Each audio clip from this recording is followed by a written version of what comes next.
Graça e paz da parte de Deus, nosso Pai, e a do nosso Senhor Jesus Cristo, a todos, queridos, amados irmãos, que possam estar me vendo em qualquer parte do Brasil ou do mundo, sintam-se abraçados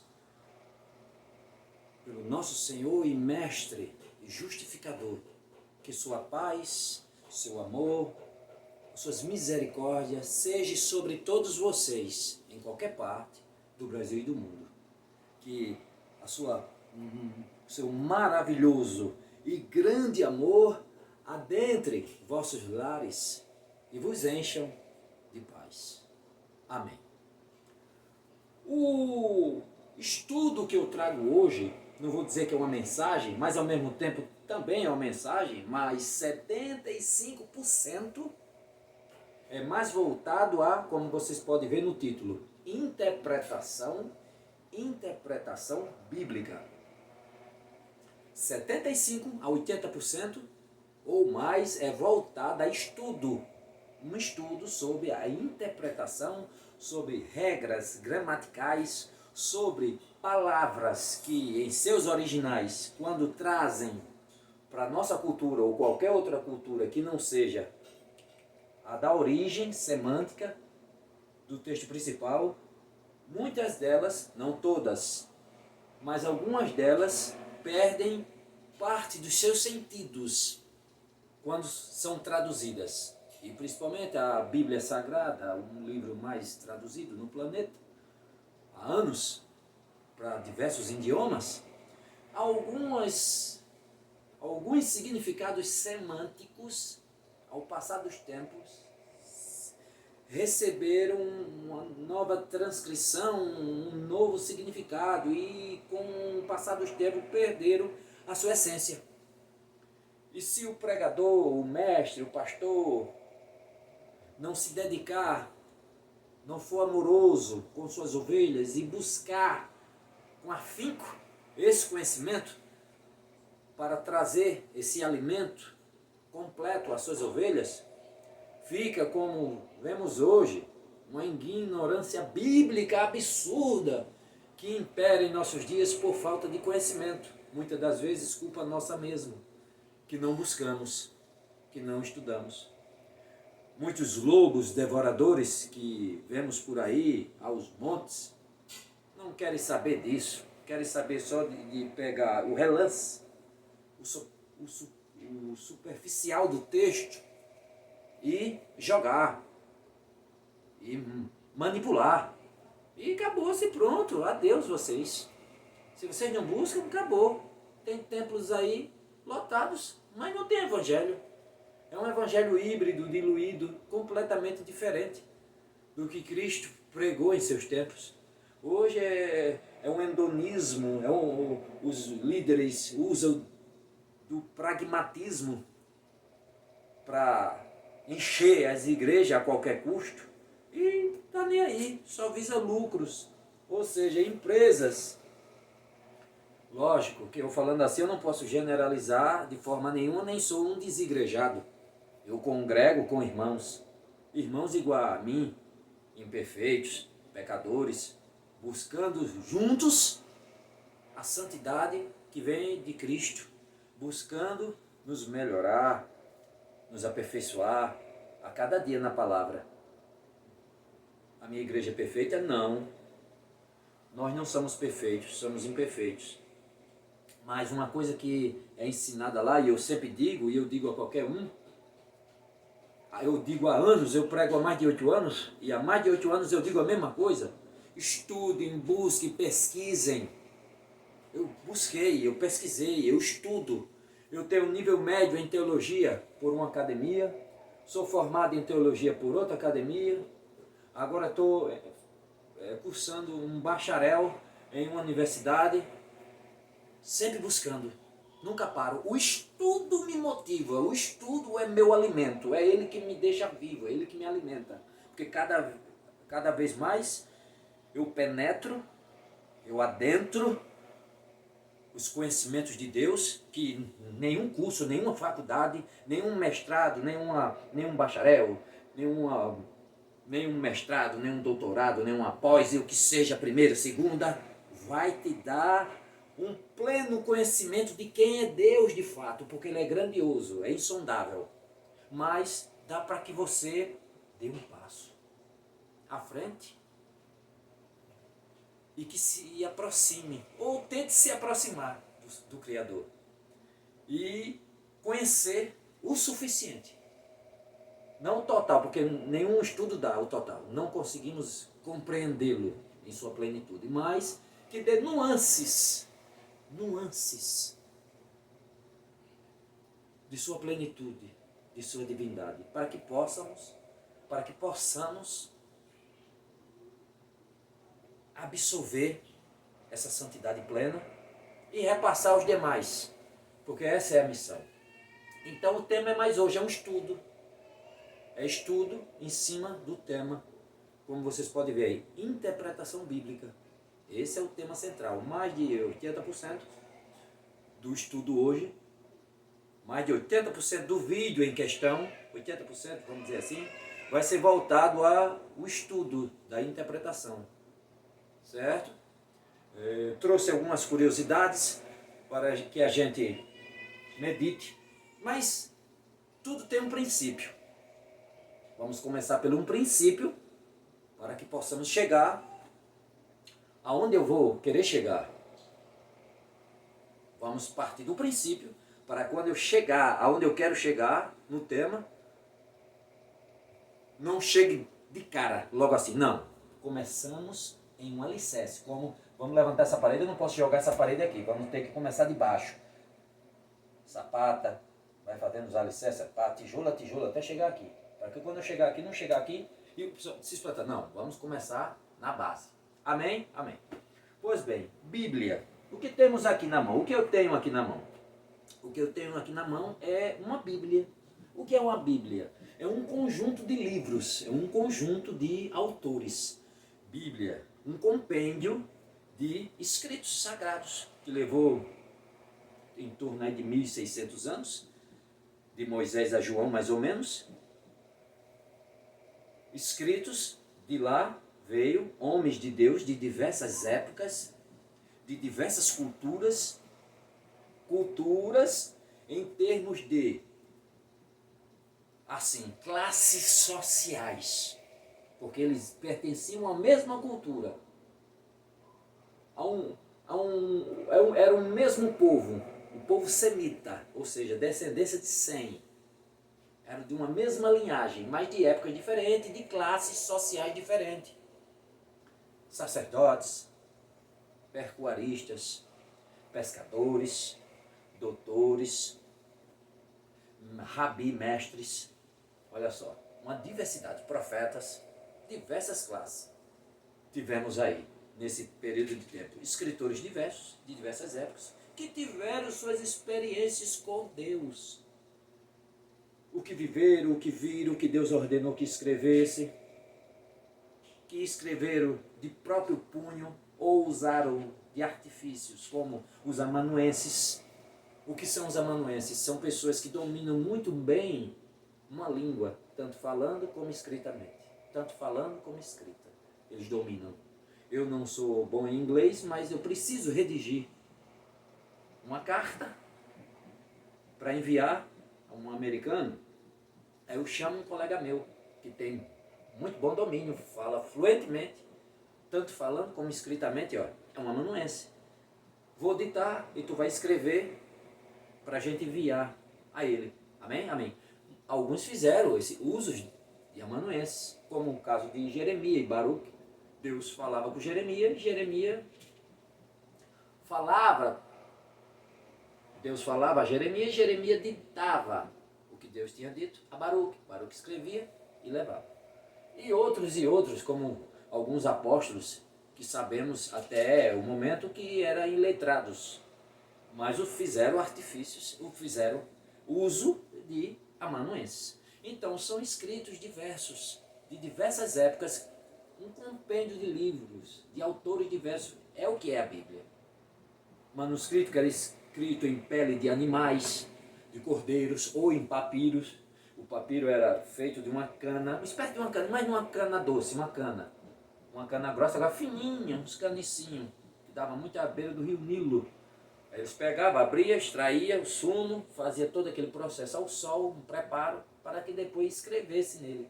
Era mais barato, em contrapartida em relação ao couro, a pele de animal. Demandava um preparo maior e era caro. Eles faziam mais usos do papiro. Então eram escritos que ao longo do tempo os homens a compilaram. Na época da Igreja Católica, dos concílios de Nicéia e outros homens compilaram, fizeram a seleção de todos aqueles manuscritos que foram escritos ao longo dos anos e fizeram as seleções. Inicialmente, nos primeiros concílios, não entraram todos. O que nós temos aqui, entrou alguns selecionados, mas à medida que se passava o tempo, novos concílios eram feitos. E os homens iam incrementando e colocando mais. A Igreja Católica fechou seu cânon do Antigo Testamento baseando-se na Septuaginta, que, diferente da Bíblia protestante, tem 7 livros a mais. O Novo Testamento é igual à protestante, mas na parte do Antigo não, porque ela fazia o uso da Septuaginta, que é a mais antiga tradução do hebraico para o grego, os 72 anciãos de Alexandria, que muitos dizem que o rei da época pediu para que eles fizessem essa tradução. Mas quando se adentra a história, eles eram obrigados a fazer essa tradução. E fizeram. Pois bem, mais tarde, com a reforma, mais ou menos há 507 anos atrás, o protestantismo não aceitou essa Septuaginta, preferiu o cânon hebraico mais raiz, na parte do Antigo Testamento, que não tinha esses 7 livros, mas a parte do Novo igual. Aí ficou 66 livros. Tem também a Bíblia Ortodoxa, que também tem uma pequena diferença, em livros a mais, mas em tocante é os mesmos.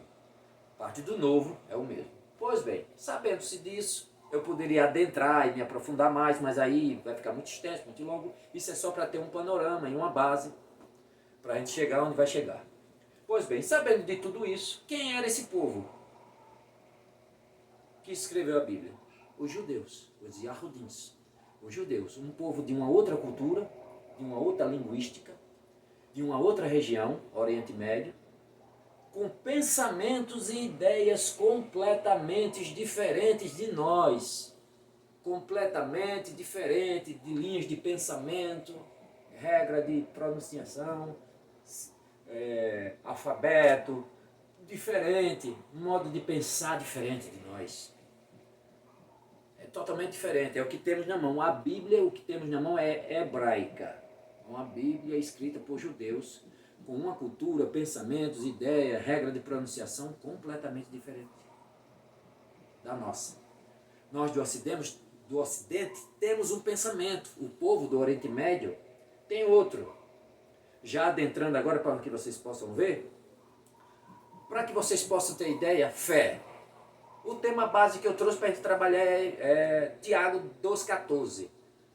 A palavra-chave, fé. Para começar já entrando. Fé. Não existe esse negócio de fé no Oriente Médio, entre os judeus, no judaísmo. Essa fé que nós temos, que temos hoje, essa ignorância bíblica por parte de alguns, não todos, uns compreendem, explicam do seu modo, do seu jeito, mas é isso.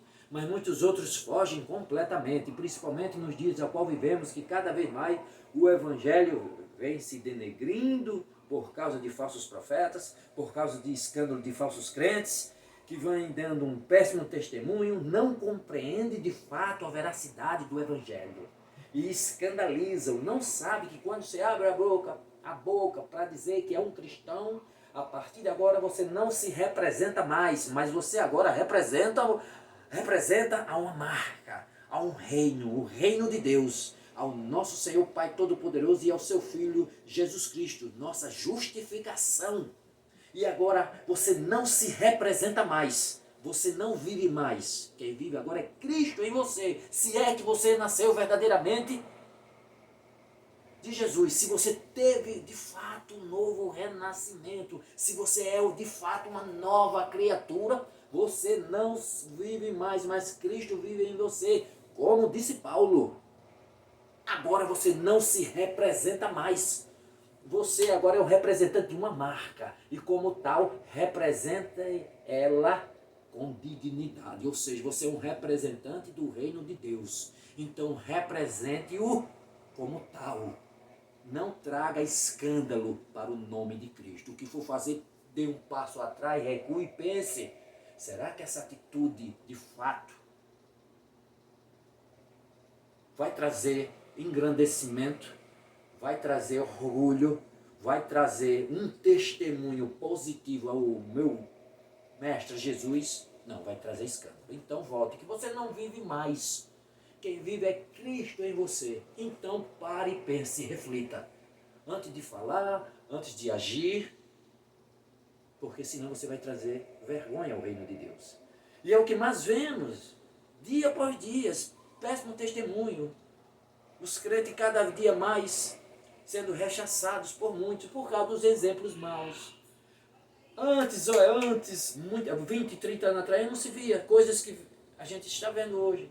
Como eu disse, um crente era respeitado, porque eles eram tementes, mas hoje não mais.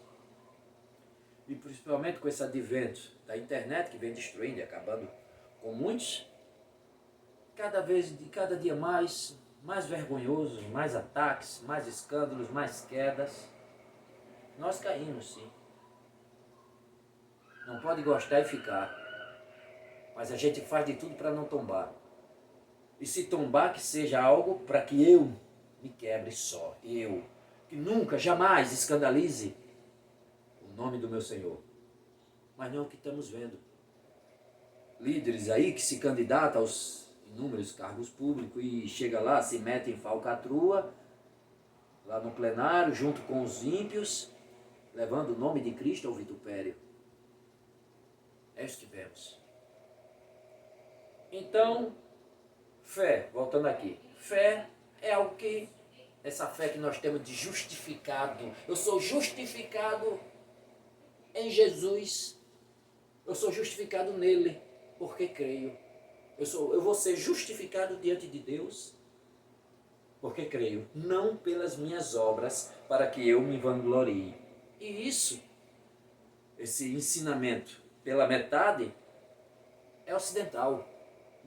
Em meio ao judaísmo, em meio ao Oriente Médio, a tradição a etimologia, a vivência, a cultura de Cristo e dos apóstolos e dos profetas, a cultura semítica, a cultura do Oriente Médio, a cultura judaica, não existe esse negócio de fé. Aí que eu começo a entrar agora no estudo. Não existe essa palavra fé. Ah, mas alguém pode dizer, não existe essa palavra fé, mas lá existe uma outra palavra que traduzindo é fé. Com as traduções, com o passar dos tempos, muitas coisas foi se perdendo. Hebraico, grego, latim, por exemplo, o inferno. Essa palavra não era para existir nessa escritura. Essa palavra é em latim. Aí quando eu tenho várias e várias bíblias aqui.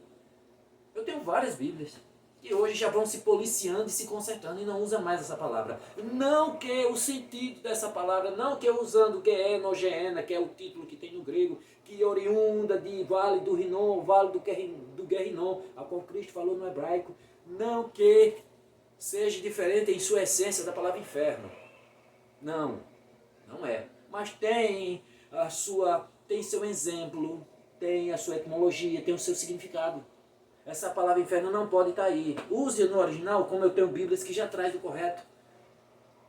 Geena, ou Vale de Rinom, ou Vale de Guerrinom, que é no original. Não use essa expressão inferno, porque quando você diz que a Bíblia é traduzida dos originais hebraico, grego e aramaico, você choca a quem estuda com essa expressão inferno. Que não existe inferno em nenhuma dessas expressões, nenhum desses idiomas. Isso é uma palavra do latim, inferno. Vem do latim. O que é que palavras do latim está fazendo aqui? Mas porque a nossa cultura já está assim, coloca. Por aí você tire. É como a palavra fé. Como eu disse, hoje é um estudo. Mas não tem jeito de não sair mensagem, sempre tem. Fé, como eu disse, é diferente. Vejam só, a palavra fé que temos aqui é o quê? É um substantivo. É um substantivo. Já no grego, que é traduzido para nós, O vocábulo que tem lá, que é traduzido para nós, é pistes. E pistes é um verbo. É dessa palavra do grego que trazem para nós como fé. Lá é um verbo e traduzindo para nós aqui é um substantivo. Como é que um verbo dá a mesma coisa de um substantivo? 100%. Como? Como? Por aí vocês tirem. E ainda não é totalmente original, porque Jesus nunca usou essa palavra pistes. Ele usou a palavra emunar. Sim, era falante do aramaico. A língua que prevalecia na Palestina, entre os judeus daqueles tempos, de Cristo e dos apóstolos, era o aramaico. Que eles herdaram, pegaram do cativeiro babilônico, dos 70 anos, quando Nabucodonosor invadiu e destronou e destruiu o templo de Salomão e levou cativo partes do povo, como por exemplo Daniel e os seus amigos, Mesaque, Sadraque, Abednego, e até Ezequiel também foram nessas deportações. Muitos morreram à espada e outros foram. Aí, nesses 70 anos de cativeiro, eles herdaram esse linguajar, eles herdaram esse idioma. Muitos morreram ali de velhice, outros nasceram e outros aprenderam assim mesmo. O idioma, eu estou ali para me comunicar com o pessoal, o povo, eu tenho que falar. E falaram e aprenderam esse aramaico. No livro de Esdras, Neemias, ele toca no assunto e fala, meu Deus, eles fizeram o que era proibido.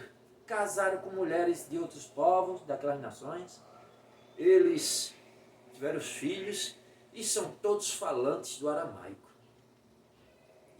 E se espalhou. O hebraico permaneceram dentro das sinagogas. Dentro das sinagogas eles permaneceram com o hebraico, aqueles mais tradicionalistas, né?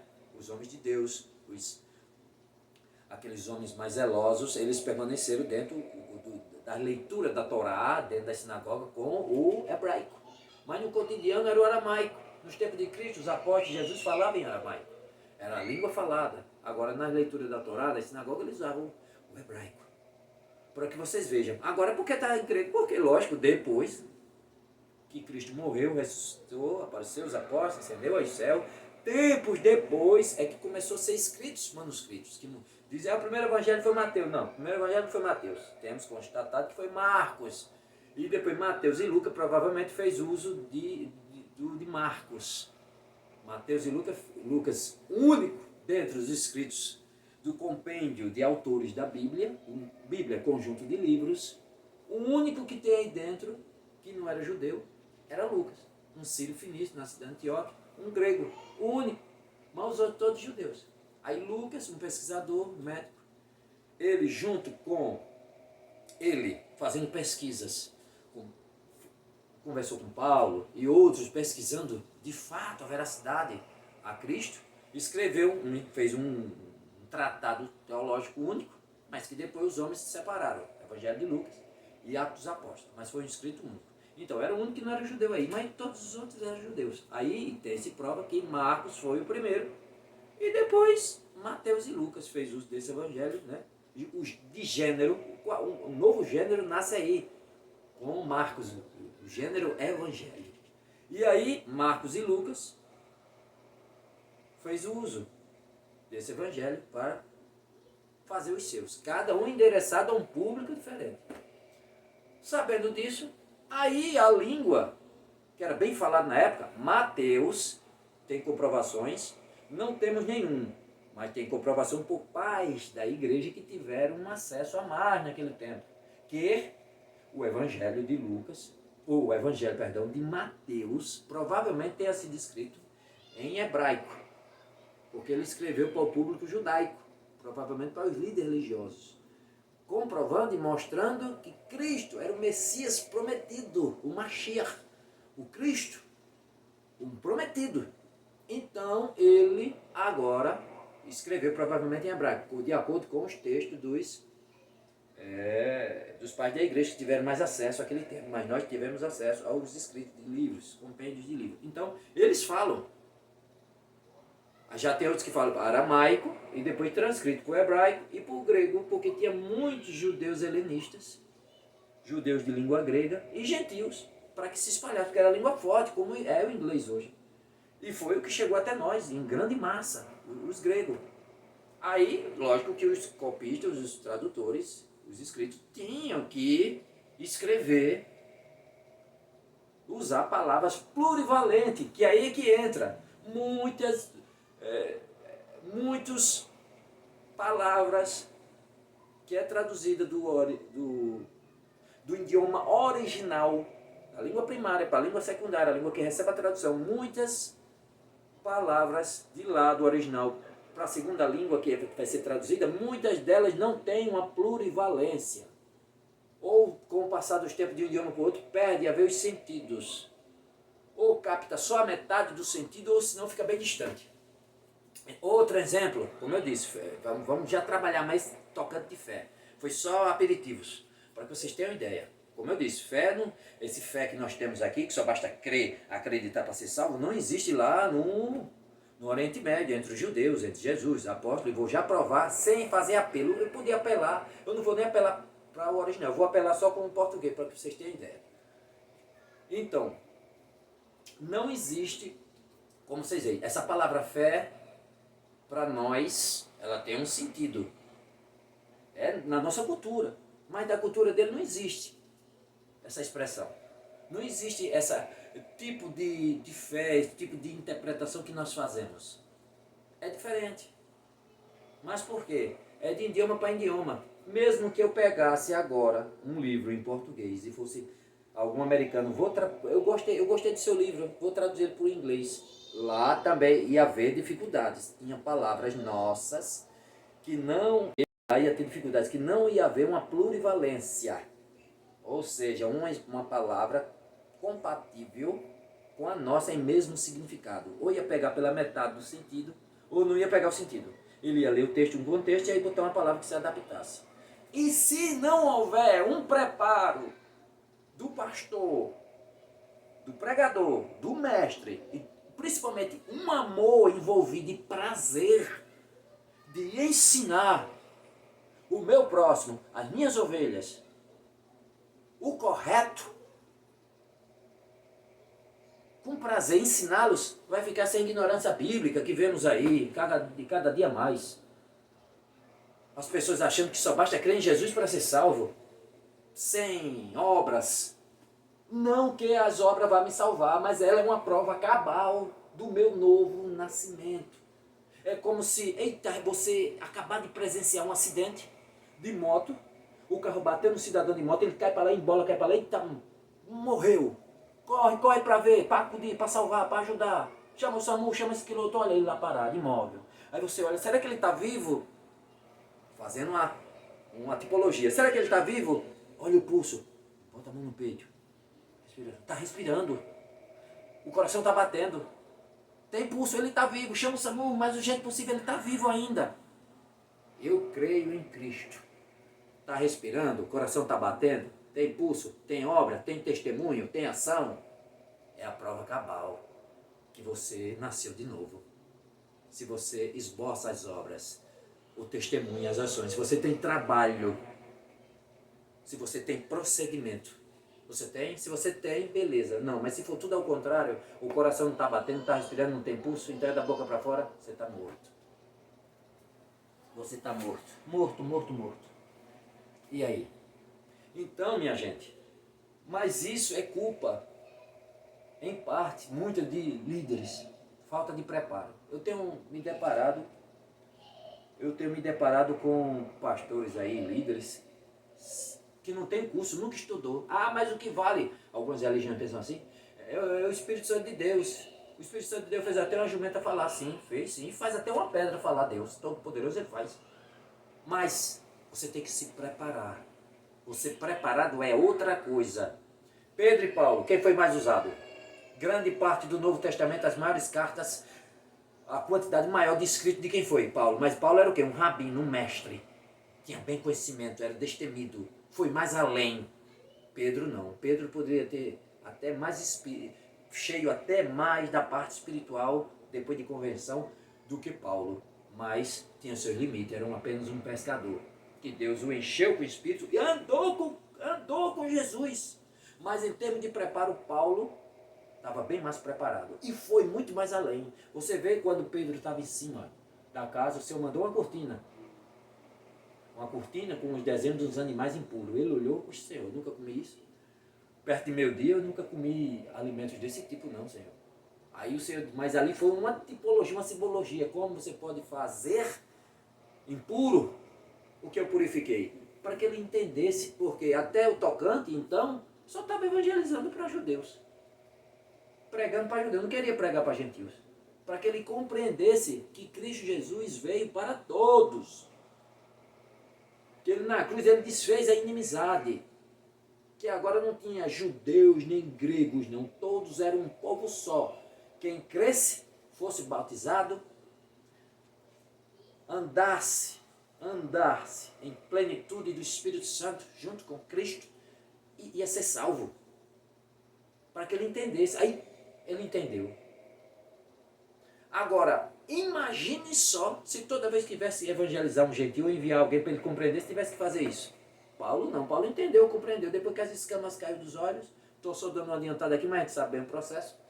Depois que as escamas caiu dos olhos, ele já caiu em campo. Já caiu em campo, destemido, pregar o evangelho. Passou uns anos na Arábia, que ninguém sabe ao certo, nos 3 anos dele, quando voltou o homem veio imbatível. E aí? Tem que haver um preparo. Quando Jesus veio escolher os 12, ele pegou os 12. Vamos, pregue. Foi assim, foi? Ele pegou os 12 e preparou os 12. 3 anos de faculdade. Vocês vão passar comigo, vendo, testemunhando, aprendendo, ouvindo. Depois de um tempo, enviou de 2 em 2, mas já tinha um tempo com ele. Depois dos 3 anos da morte, ressurreição, e apareceu eles. Agora fiquem aqui em Jerusalém, que o diploma vem. Vocês vão receber o diploma. O diploma veio do céu. O diploma vem. Vocês precisam ser revestidos de poder. O diploma vem aí para selar o curso. E veio o Espírito Santo de Deus que os selaram. E a partir daí, destemidamente, foram pregar o Evangelho. Mas teve preparo. Não se preocupe quando chegar na frente dos reis e soberanos desta terra. Não se preocupe com o que dizer. O Espírito Santo de Deus, ou seja, vai fazer vocês se lembrarem de tudo quanto vos ensinei. Epa, tenho que saber, eu tenho que estudar, eu tenho que buscar. Ele pode me usar? Pode, naquele momento se ele quiser. Mas um mais preparado, e não só preparado, mas um coração quebrantado, cheio de Espírito Santo, é usado muito mais. É usado muito mais. Então tem que preparar para não estar falando asneira em cima do púlpito, enganando os irmãos e os alimentando pobremente, porque eu sou um dispenseiro, um mordomo que administra um rebanho que não é meu. Cristo, o dono do rebanho, quando vem aqui chegar, que vê as ovelhinhas dele desnutrida, você, servo inútil, vai pagar muito caro por isso.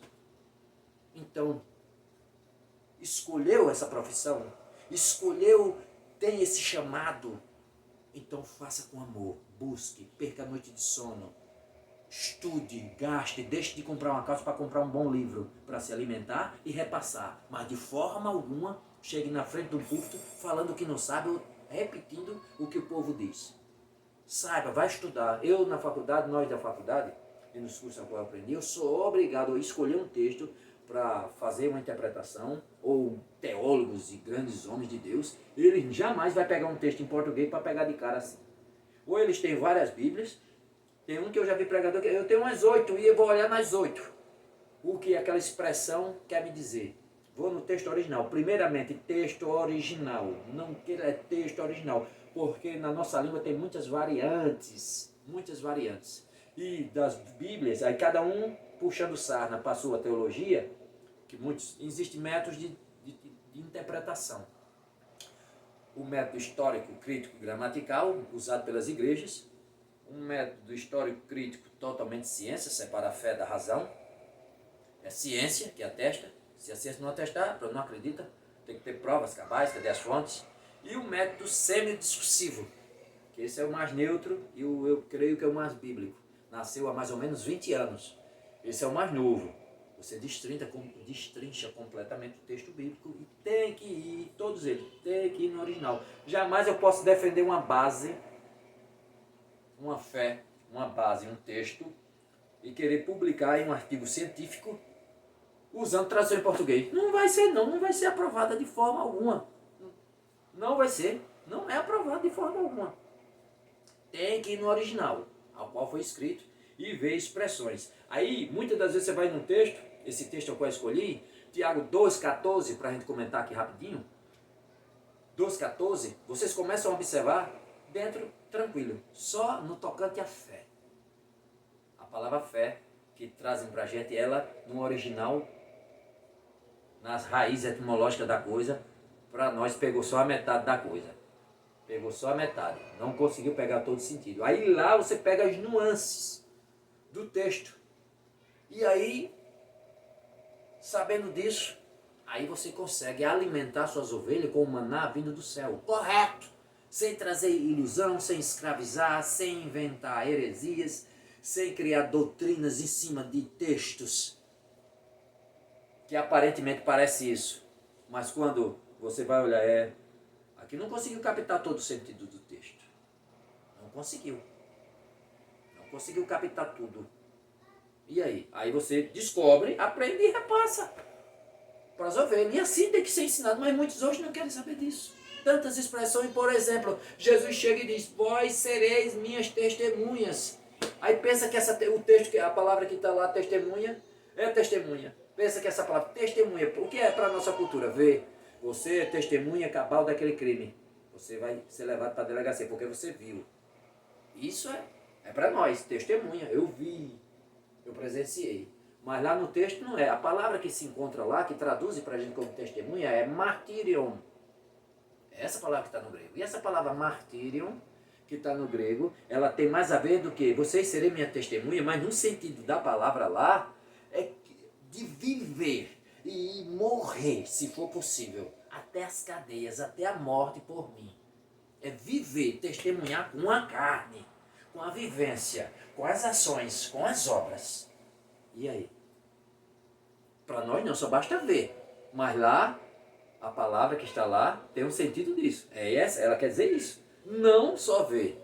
E aí? Mas é culpa dos tradutores? É culpa dos copistas? Não, é porque é a plurivalência de um idioma para o outro, do inglês para nós. Tem palavras no inglês, eu estava estudando um tempo desse, uma palavra do inglês que não tinha uma tradução exata para a gente.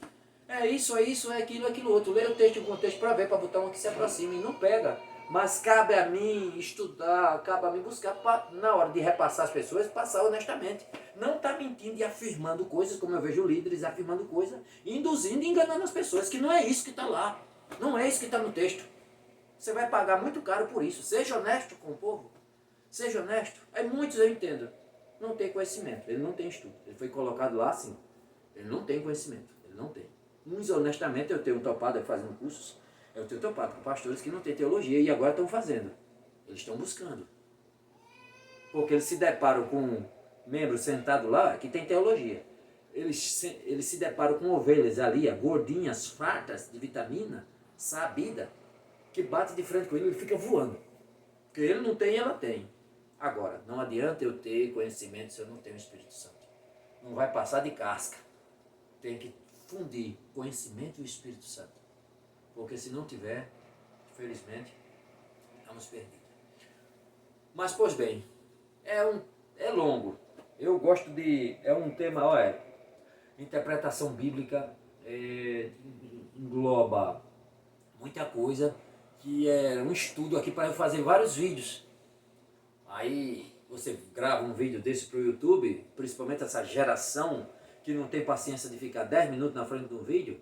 Imagina um vídeo desse aqui já vai com próximo dos 40 minutos. Né? Mas isso aqui é para enriquecimento. É necessário. É um vídeo para que vocês vejam. Ah, mas a Bíblia toda não consegue pegar tudo do original. Não, a nossa tradução em português, Não. É alguns temas, e temas esses, que muitas das vezes são bases de fé. São bases de linhas, de doutrinas, que se formam erroneamente em certas tradições de igrejas, que é só engano. Muitos hoje têm descoberto, têm estudado, e até muda seus posicionamentos pelo desenrolar da história. E outros não, estão bem coerentes com suas doutrinas. É isso. Muitos puxam sarnas para suas teologias, usando do método histórico crítico gramatical, que usa muito da fé, e da teologia eclesiástica de sua denominação, ele muitas das vezes manipula texto, pula textos que confronta com a tese, escolhe alguns textos, trabalha, força o texto a defender aquela base dele, mas que sabendo ele que não é. Mas ele força. Outros não são coerentes, bem coerentes, tá certo em suas interpretações. Mas como eu vou saber disso? Estudando, irmão. Buscando, estudando. Pois bem, agora rapidamente, a gente já falou o texto, nós conversamos aqui, ele já está se estendendo bastante. Vou só falar aqui de uma forma rápida, que isso aqui é mais um estudo que eu quero trazer. Vejam só o texto de Tiago 2,14, para que vocês possam ver, para a gente fazer aqui. Ó. Meus irmãos, se alguém disser que tem fé, mas não tem obras, que lhe aproveita isso? Acaso essa fé poderá salvá-lo? É uma das cartas mais polêmicas do Novo Testamento. Porque Lutero não aceitava essa carta. Porque ele dizia que se chocava com Paulo em Romanos. Aí tinha uns que não aceitavam, porque achavam que ele falava de obras. Olha, quer dizer que o homem não é salvo por fé? Não, é por obras, mas falsa de interpretação. E se chocava com Romanos. Então ele não aceitava. Mas hoje, se estudando e com o tempo, viu que não, é só falta de interpretação. Buscando, não. Aí eu posso chegar, se eu chegasse perto dele, tivesse a oportunidade de chegar, eu disse, rapaz, dentro da carta mesmo de Romanos, Paulo nunca foi contra a lei de Deus. E o que ele dizia, o mandamento de Deus é santo, justo e bom. O que acontece é quando as pessoas fazem uso indevido disso. O que ele falava era contra o legalismo da Torá, da lei, que os líderes religiosos pegavam e eles faziam assim, eles pegavam e jogavam, colocavam fardos pesados demais nas costas das ovelhas, fazendo novas interpretações que Deus nunca disse, impondo legalismo, que não é isso, impondo às pessoas e eles não faziam. Então aí, Paulo falava contra isso, mas nunca falou da lei. Aí eu digo, você diz que Romanos se rebate com a de Tiago. Como se rebate? Romanos 2,6. O que é que Paulo diz ali? Todo homem vai ser julgado diante de Deus pelos seus procedimentos. Aqui, ó, Romanos 2,6. A recompensa virá pelo que você, de acordo com o que você fez, pelos seus procedimentos. O Senhor retribuirá a cada um segundo as suas obras, dependendo da tradução, ou o seu procedimento, dependendo das obras. E aí? É o mesmo vocábulozinho, ergon, que tem lá no Tiago. Aqui, ó, deixa eu ver direitinho para não ficar nas minhas palavras, né? Que aí eu estou parafraseando, vou usar as minhas palavras. Aqui, ó, 2,14. Meus irmãos, se alguém dizer que tem fé, mas não tem obras. Essa palavra obras, vamos dar um ressalto, vamos lá para o original. É do grego ófelos. Ófelos. Que vantagem teria? Ou proveito, ou lucro, ou do que adianta? Que benefício tem? Olha só a palavra, o vocábulo ófelo, do grego, que traduzem por obras, tá certo? Mas também poderia ser traduzido por tudo isso aí, ó. Do que adianta, qual benefício, vantagem, proveito, que lucro teria. Alguém dizer que tem fé. Olha só, o que é que adianta você dizer que tem fé? Que proveito tem? Que lucro teria? Qual o aproveitamento disso? Para que serve alguém dizer tanto que tem fé, mas não tem obras? Esse vocábulo, esse substantivo do grego egon, que traduzem por obras, essa palavra egon quer dizer trabalhar, trabalho, obras, ações, testemunho. O que é que adianta você dizer que tem fé se não tem trabalho, se não tem obras, ações, testemunho que comprovem de fato a veracidade da sua fé? A mesma palavrinha que Paulo fala lá em Romanos 2,6. Procedimento também pode ser traduzido. O que é que adianta eu dizer todo homem será julgado diante de Deus pelos seus procedimentos ou pelas suas obras. O mesmo vocábulozinho, egon, substantivo, o mesmo que está lá em Tiago 2,14. O que adianta você dizer que tem fé se não tem trabalho? Se não tem obras, ações, testemunhos, ações que comprove a sua fé. Acaso esse tipo de fé pode te salvar? A palavra a qual Jesus usou, dentro do seu contexto original, é a palavra que rege a cultura judaica no tocante, é o que nós chamamos aqui de fé, pela metade, é emunar. E o vocábulo emunar, como algumas palavras dentro do hebraico e do grego, muitas das vezes, uma palavrinha, uma frase. Como é que a gente vai pegar? Não é culpa dos tradutores, é ver como é que eu vou encaixar? Como é que eu vou encaixar essa frase aqui? Eu tenho que reler e botar uma que se aproxime. E muitas das vezes pega pela metade. Aí cabe um conhecimento e uma paixão e um amor do mestre para ensinar com todo prazer. Senão fica como fica. Sim, a palavra emuná, a palavra composta de duas palavras, fidelidade e obediência. É o que a palavra que tá, o que Jesus falou era isso. Aí no grego, a que mais se aproximava, a palavra que se aproximava é o verbo pistes, que dá, não pega 100%, mas já pega algo a mais. Como eu disse, eu estou apelando para o original, mas eu podia chegar aqui e dizer, Mateus 7,21, o mestre falando, nem todo aquele que me diz, Senhor, Senhor, entrará no reino dos céus, mas todo aquele que faz a vontade de meu Pai. Vontade, essa palavra pode ser traduzida como mandamentos ou preceitos. Todo aquele que cumpre os mandamentos do meu Pai, segue os preceitos do meu Pai, faz a sua vontade, esse sim entrará no reino de Deus. E aí? Como é que eu vou ser justificado da boca para fora só porque creio? João, todo aquele que diz que conhece a Jesus, mas não guarda os seus mandamentos é mentiroso e a verdade não está nele. E diz mais, vocês serão meus amigos se fizer o que vos mando. E aí, como eu vou ser salvo só porque creio? Eu tenho que ter testemunho, obras, ações, trabalho para Cristo, que comprove a veracidade do meu novo nascimento, porque senão esse tipo de fé não poderá ser salvo. Esse tipo de fé não vai me salvar. Aí já no final do versículo aqui, ó, Tiago diz, a fé sem as obras é morta. Essa melhor tradução, que eu tenho tradução que traz aqui, é a fé sem a obediência é morta.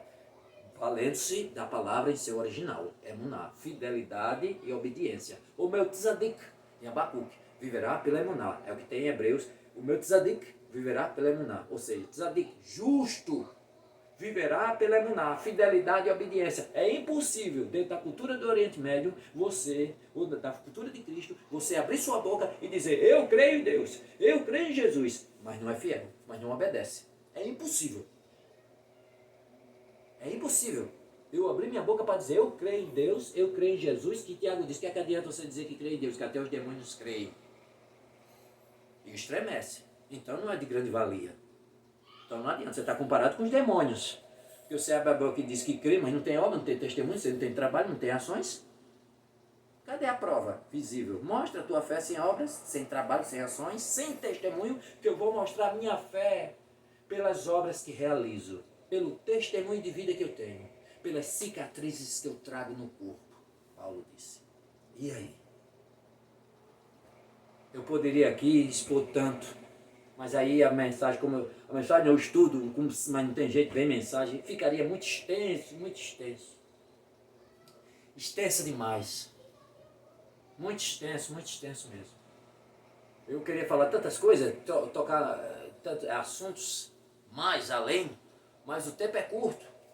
Aqui é uma mensagem para a gente fazer pedaços. Olha, hoje eu vou fazer com mais delicadeza, com mais atenção, que aqui eu fiz só para que vocês possam ter ideia de certas expressões, de certas coisas, que muitas das vezes está lá no original, principalmente no tocante a doutrinas e ideias e palavras que na nossa cultura não capta, não pega. Aí cabe um conhecimento para que eu possa passar com mais conhecimento, com mais atenção às minhas ovelhas. Aí o tempo curto, se eu for falar aqui, eu ia falar para mais de 2 horas. Mas aí, essa geração nova, os irmãos mesmo, muitos não têm paciência de estar 1 hora, 2 horas na frente de um vídeo, não é mesmo? Mais 50 minutos está ali a gravação. Eu queria ter muito mais para falar, para que vocês se situem, que tem que estudar, que tem que buscar, chegar-se de cara. Se vocês tiverem um pastor apaixonado por vocês, que é dedicado ao estudo e que quer de fato os ensinar, ore por eles, ore por ele, ore por ele.